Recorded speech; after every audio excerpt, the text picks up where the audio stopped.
Shigai Kotrans had no Greek graffiti, no Arabic, no Latin, nothing, only one inscription in this tomb, and this is a Tamil one.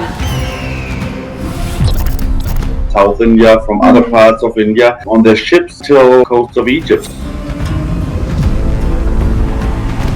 Maybe Indians were much more involved in this kind of globalized world that Charlotte described. We hope this is the tip of the iceberg.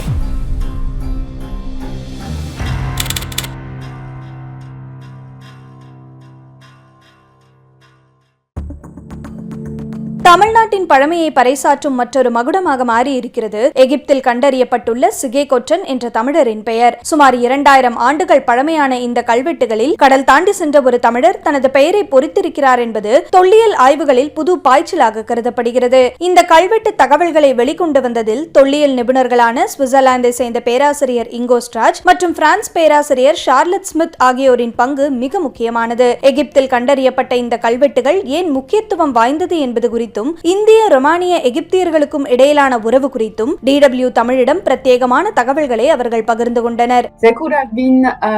அவர்கள் ராணுவ வீரர்களாகவோ தூதர்களாகவோ அல்லது வணிகர்களின் பாதுகாவலர்களாகவோ இருந்திருக்கலாம். செங்கடலில் கடற்கொள்ளையர்களிடமிருந்து வணிகர்களை பாதுகாக்க உடன் சென்றவர்களாக இருக்கலாம். அங்கு கண்டுபிடிக்கப்பட்ட பெயர்கள் போர் வீரர்களின் பெயர்களைப் போல இருக்கின்றன. ஆனால் அவர்கள் வணிகர்களாகவும் இருக்கலாம். என்னால் அதை உறுதிப்படுத்த முடியாது, ஏனெனில் அவர்கள் வணிகர்கள்தான் என்பதை நிரூபிக்கும் ஆதாரம் எதுவும் தற்போதைக்கு இல்லை. தென்னிந்தியா மற்றும் இந்தியாவின் பிற பகுதிகளைச் சேர்ந்த மக்கள் எகிப்து கடற்கரை வரை கப்பல்களில் நீண்ட பயணங்களை மேற்கொண்டிருக்கின்றனர். உலகமயமாக்கலில் நாம் நினைத்ததற்கு முன்பிருந்தே இந்தியர்கள் ஈடுபட்டிருக்கின்றனர் என்பது உறுதியாகிறது. இந்த கண்டுபிடிப்புகள் அங்கு வந்தவர்களுடைய தொடர்புகள் குறித்து எதுவும் தெரிவிக்கவில்லை. தற்போதைய ஆதாரங்களின் அடிப்படையில் கூற வேண்டுமென்றால் அவர்கள் தனியாக வரவில்லை. பண்டைய எகிப்தியர்கள் மற்றும் ரோமானியர்களுடன் இணைந்து பயணித்திருக்கிறார்கள். இந்த இடத்திற்கும் வந்திருக்கிறார்கள். அதாவது அவர்கள் ஒரு பெரிய சமூகத்தின் பகுதியாக இங்கு வந்திருக்கிறார்கள். எகிப்தில் கண்டறியப்பட்ட 30 இந்திய மொழி கல்வெட்டுகளில் 20 கல்வெட்டுகள் தமிழ் பிராமிய எழுத்துக்களிலும், மீதமுள்ளவை பிராகிருதம், சமஸ்கிருதம் மற்றும் ஒரு கல்வெட்டு கரோஸ்தி மொழிகளிலும் இருப்பது உறுதி செய்யப்பட்டிருக்கும் நிலையில் இவை அனைத்தும் கிபி 1ஆம் நூற்றாண்டு முதல் 3ஆம் நூற்றாண்டு வரையிலான ரோமர் காலத்தைச் சேர்ந்ததாக கருதப்படுகின்றன. இதற்கு முன் எகிப்தின் செங்கடல் துறைமுகமான பெரேனிகே பகுதியில் தமிழ் பிராமி கல்வெட்டுகள் கண்டெடுக்கப்பட்டிருந்தன. ஆனால் இப்போது எகிப்தின் அரச கல்லறைகள் இருக்கும் இடங்களில் இவ்வாறான கல்வெட்டுகள் இருப்பது தமிழர்கள் வெறும் வணிகம் சார்ந்து மட்டுமே அங்கு பயணிக்கவில்லை என்பதையும் எகிப்தின் சமூக மற்றும் பண்பாட்டு சூழலோடு அவர்கள் தொடர்பு கொண்டவர்களாக இருந்திருக்க வாய்ப்பிருப்பதாகவும் தொல்லியல் ஆராய்ச்சியாளர்கள் கருதுகின்றனர். முதல் கல்லறையை தாண்டிய போது அடுத்த நுழைவாயிலின் சுவரில் என்னை ஆச்சரியத்திற்கு உள்ளாக்கும் வகையில் கரோஸ்தி எழுத்துக்களில் மிகப்பெரிய கல்வெட்டு ஒன்றை கண்டேன். தன்னை ஒரு சக்திரியன், அதாவது போர் வீரன் என்று அவர் குறிப்பிட்டிருந்தார். இரண்டாவது கல்லறையில் சமஸ்கிருத மொழியில் ஒரு கல்வெட்டு இருந்தது. அதில் இன்னொருவர் தன்னை ஒரு இந்திய மன்னரின் தூதர் என்று குறிப்பிட்டிருந்தார். அதில் சாகா ராஜாவின் தூதர், அதாவது 1ஆம் நூற்றாண்டில் குஜராத் பகுதியை ஆண்ட ராஜாவின் தூதர் என்பது குறிப்பிடப்பட்டிருந்தது. இதன் மூலம் இந்திய அரசர்களின் தூதர்களும் எகிப்திய கல்லறைகளுக்கு சென்றிருக்கின்றனர் என்பதை நம்மால் அறிய முடிகிறது.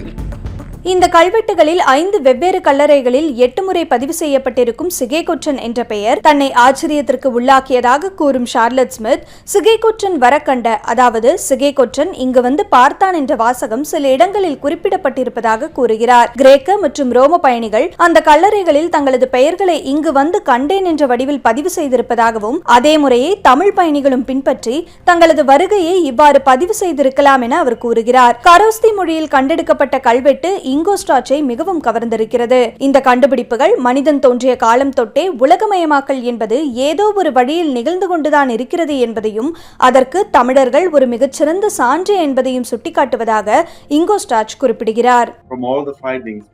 தென்னிந்தியா மற்றும் இந்தியாவின் பிற பகுதிகளைச் சேர்ந்த மக்கள் எகிப்து கடற்கரை வரை கப்பல்களில் நீண்ட பயணங்களை மேற்கொண்டிருக்கின்றனர். இங்கு வர்த்தகத்தில் மட்டுமல்லாது அவர்களை சுற்றியுள்ள கலாச்சாரங்களையும் தெரிந்து கொள்வதில் ஆர்வமாக இருந்திருக்கின்றனர். அதனால்தான் அவர்கள் வேலி ஆஃப் கிங்ஸை பார்வையிட்டிருப்பார்கள். இந்த கண்டுபிடிப்புகள் மூலம் முழுமையான தகவல்கள் இதுவரை தெரியவில்லை என்றாலும் இந்தியாவிலிருந்து வெகு தொலைவில் இருக்கும் இந்த இடத்தில் இவ்வளவு கல்வெட்டுகள் கிடைக்கும் என்று நாங்கள் எதிர்பார்க்கவே இல்லை. இதன் மூலம் உலகமயமாக்கல் என்கிற விஷயத்தில் நாம் நினைத்ததற்கு முன்பிருந்தே இந்தியர்கள் ஈடுபட்டிருக்கின்றனர் என்பது உறுதியாகியிருக்கிறது. சென்னையில் நடைபெற்ற தமிழ் கல்வெட்டியல் மாநாட்டில் தமிழ்நாடு அரசின் தொல்லியல் துறை அதிகாரிகளும் இதனை வரலாற்று சிறப்புமிக்க கண்டுபிடிப்பு என குறிப்பிட்டிருக்கின்றனர். அதே மாநாட்டில் பேசிய கடல் வரலாற்று ஆய்வாளர் வி. செல்வகுமார் 11ஆம் நூற்றாண்டில் ராஜேந்திர சோழன் தலைமையில் நடைபெற்ற சோழர் கடற்படை படையெடுப்பு வெறும் ஆட்சி பரப்பை விரிவுபடுத்தும் முயற்சி அல்ல என புதிய தகவலை வெளியிட்டிருக்கிறார். அப்போது தென்கிழக்கு ஆசியாவில் வலுவாக இருந்த ஸ்ரீ விஜய பேரரசு தமிழ் வணிக குழுக்களின் வர்த்தக பாதைகளில் தடைகளை ஏற்படுத்தியதால் அதை கையாளவே ராஜேந்திரன் வர்த்தக மோதலாக அந்த படையெடுப்பை தொடர்ந்ததாகவும் ஒரு கருத்தை முன்வைத்திருந்தார். எனவே சங்க இலக்கியங்களில் குறிப்பிடப்பட்டிருக்கும் யவனர் வர்த்தகம், முத்து, மிளகு, பொன் பரிமாற்றம் ஆகியவை வெறும் இலக்கிய குறிப்புகள் அல்ல என்பதையும் அவை தொல்லியல் ஆதாரங்களால் உறுதிப்படுத்தப்பட்ட வரலாற்று உண்மைகள் என்பதையும் இக்கல்வெட்டுகள் நமக்கு உணர்த்துவதாக தமிழக தொல்லியல் நிபுணர்கள் கூறுகின்றனர். எகிப்தின் தற்போதைய கண்டுபிடிப்புகள் வெறும் தொடக்கம்தான் என கூறும் இங்கோஸ்டார்ச் மற்றும் சார்லட் ஸ்மித் இதுகுறித்து மேற்கொள்ளப்படும் விரிவான ஆய்வுகள் பண்டைய தமிழர்களின் உலகளாவிய தடம் பற்றிய பல உண்மைகளை வெளிச்சத்துக்கு கொண்டுவரும் என நம்பிக்கை தெரிவிக்கின்றனர்.